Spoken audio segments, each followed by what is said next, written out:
Sonko a été rétabli si li nga xam que mu di liste électorale yi avant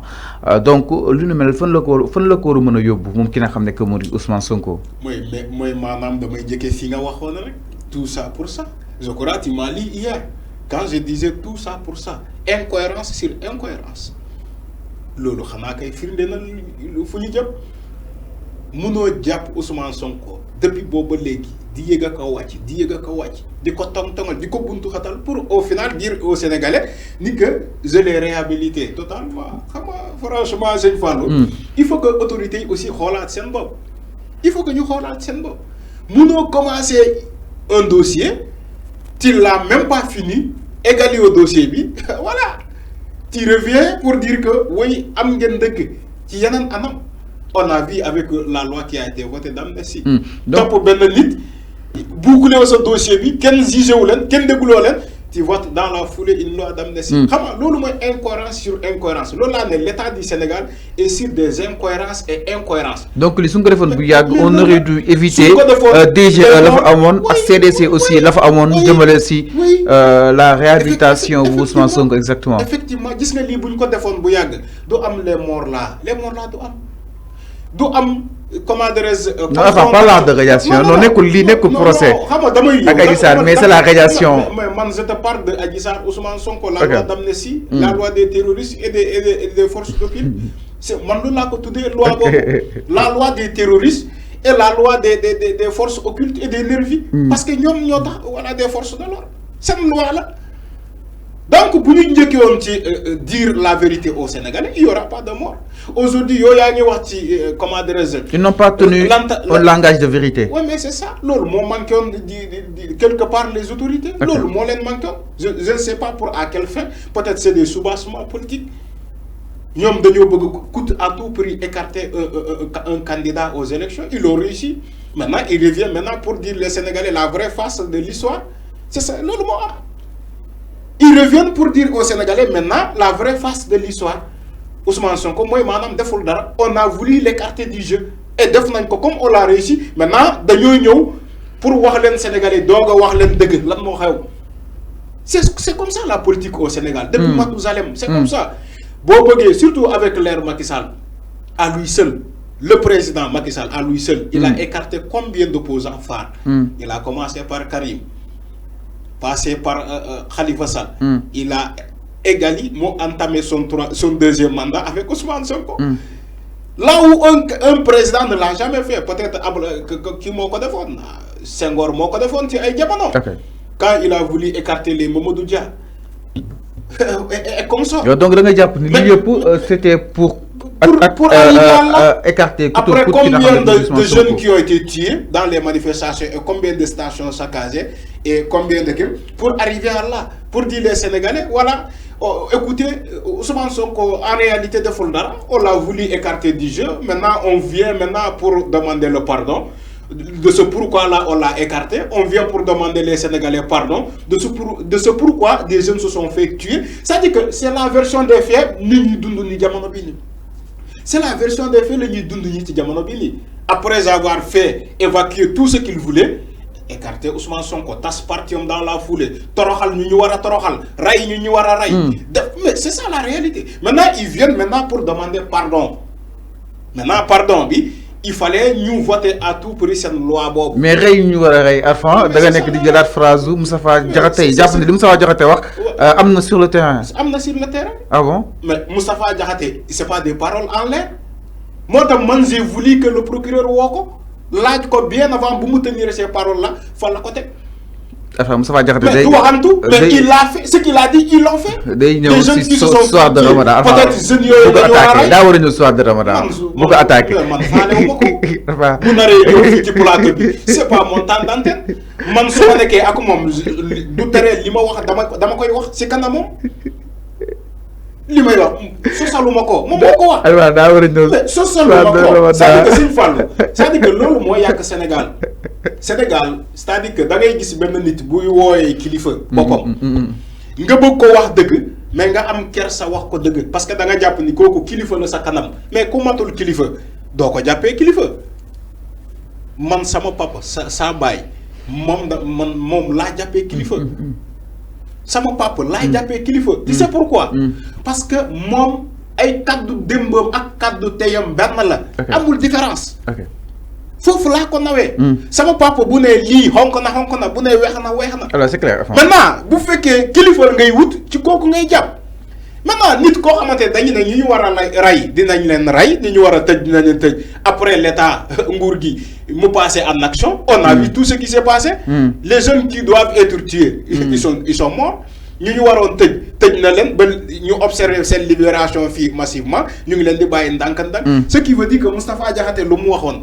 c'est loolu moo am. alors c'est clair. loolu moo am c'est ça la Moustapha Diakhaté alors Moustapha xaaral dinañ ko xaar si nga xam ne que histoire de Ramadan dès la semaine prochaine incha allah alors ñu daal di wéy ni ba tey suñu li nga xam ne que moo di waxtaan Arfan alors ginnaaw ba nga ko li nga xam ne que moo di réhabilité si li nga xam ne que moo di liste électorale yi alors si ay juristes yu bëri daal di tàkkoorandoo taxaw si benn anam ñu ne Arfan nit ki su nga ko jàppee wala kon su nga ko jàppee si état de contumace acte ko par contumace dans ce cas de figure su nga ko arrêté jugement bi day anéantiru et par conséquent dana war amaat li nga xam ne moo di procès bi parce que ki ñu doon wër gis nañ ko feeñ exactement donc Ousmane Sonko n'est plus justement dans un état de contumace je pense que Ismaël Madior Fall leeral na ko que ni yëf yi jeexagul par conséquent Arfan est-ce que mu neen assister à une reprise pour procès Adji Sarr ak ki nga xam ne moo di Ousmane Sonko. alors balaa may ñëw ci reprise du procès may ma tuuti ma wax ci ni nga waxoon sànq ni que nit ku ñu jugé ci état de contumace. maanaam ku ñu gisul ku ñu gisul mooy maanaam ku ne may. ku def jëye ba pare ne may réer. kooku la ñuy jugé par contumace. maintenant Ousmane Sonko boo xamante ne jugé nañ ko par contumace alors que il était au Sénégal. dans le territoire sénégalais. un peu vers le sud il était dans le sud dans son fief. ñoom xam nañu Ousmane Sonko fu mu nekkoon maintenant quand il c'est-à-dire que lii laa lay waxati encore le jeu c'était d'écarter Ousmane Sonko du jeu maintenant pour ñu demander pardon publiquement aux Sénégalais ci benn loi d'amnistie loolu moo am. on est dans la deuxième phase de l'histoire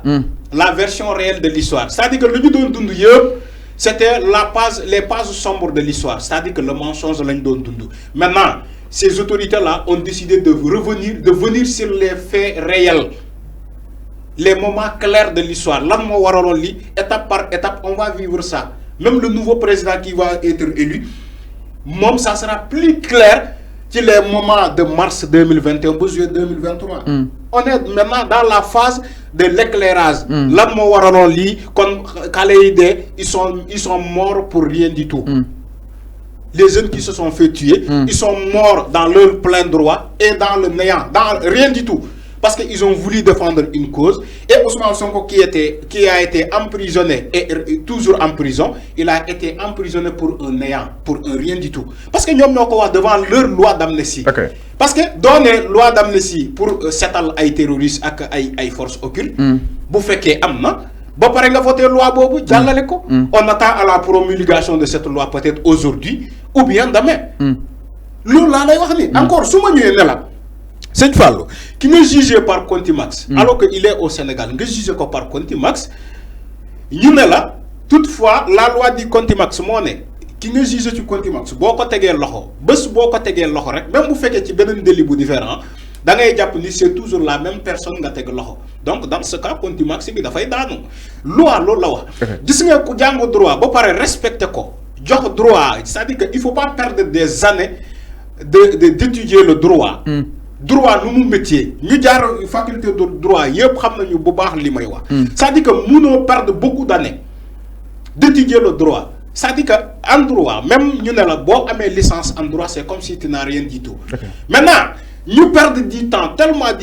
du temps dans cette faculté de droit ba ñu am tey ay nijaasa nekk ay magistrat ñeneen ñi nekk ay magistrat ñeneen ñi nekk ay avocat ñeneen ñi nekk ay juriste ak leneen ainsi de suite ñu ñëw tey ne la état de contumace moo ngi nii moom la ñuy jugé woon waa ji Ousmane Sonko ñu ne prip na ñëpp départandoo expliquer lan mooy contumace ak lan mooy daaneel contumace juriste yi yëpp départandoo ci plateau yi di expliquer lan mooy contumace parce que lu bees la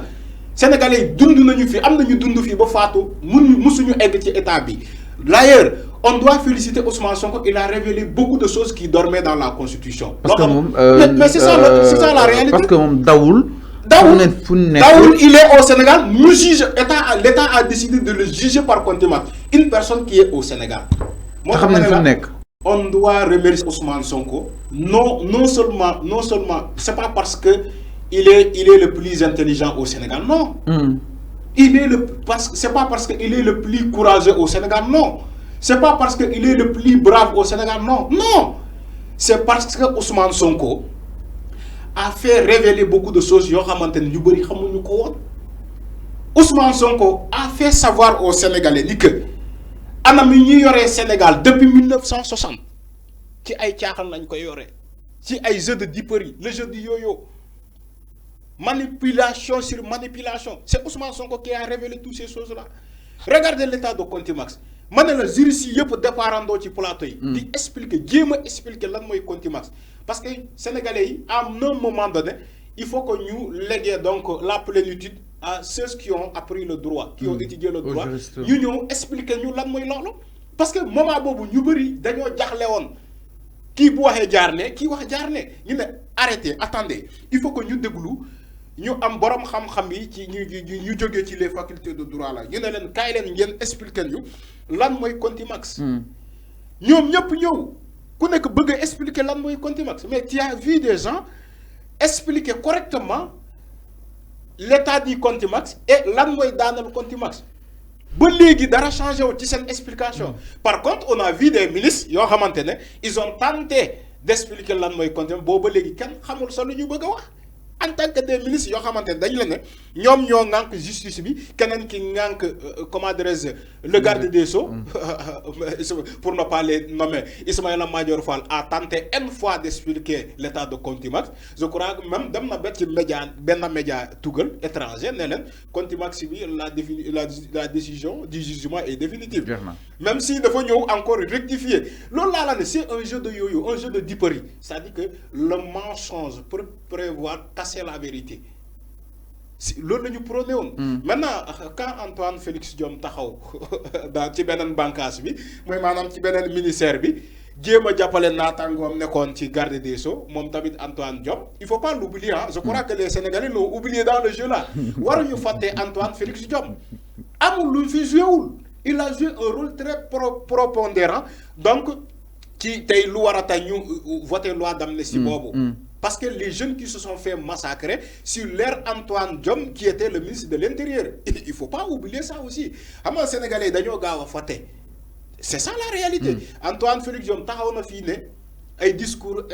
tellement dur. Oui, des terroristes, ils ont infiltré les manifestants. On a vu des gens tirer avec des pistolets. Il a dit dans des conférences de presse, des points de presse. Je crois que les Sénégalais s'en souviennent. Maintenant, tout ça pour Lille, tout ça pour ça. Pour aujourd'hui revenir dire les Sénégalais, la vraie face de l'histoire, c'est qu'on a voulu écarter un Ousmane Sonko. On a réussi. Maintenant, on va revenir pour demander, vous les Sénégalais, pardon. C'est ça le pardon qu'il véhicule aujourd'hui. Oui, l'État veut dire pardon, le pays demande pardon. Ça dit que le pays, ce n'est pas le pays, mais le régime a réussi à faire ñom luñu doon def moy manam Karim Wade Khalifa Sall Ousmane Sonko il faut que mu jaar ci buntu bobu voilà même s'il y aura des gens qui vont perdre leur vie faut Ousmane Sonko ñu jaarale ko fo comme jaar na fa ba paré maintenant il faut taxañ lolu yépp ñoo né Sénégalais voilà écoutez maintenant l'État veut dire pardon réconciliation comment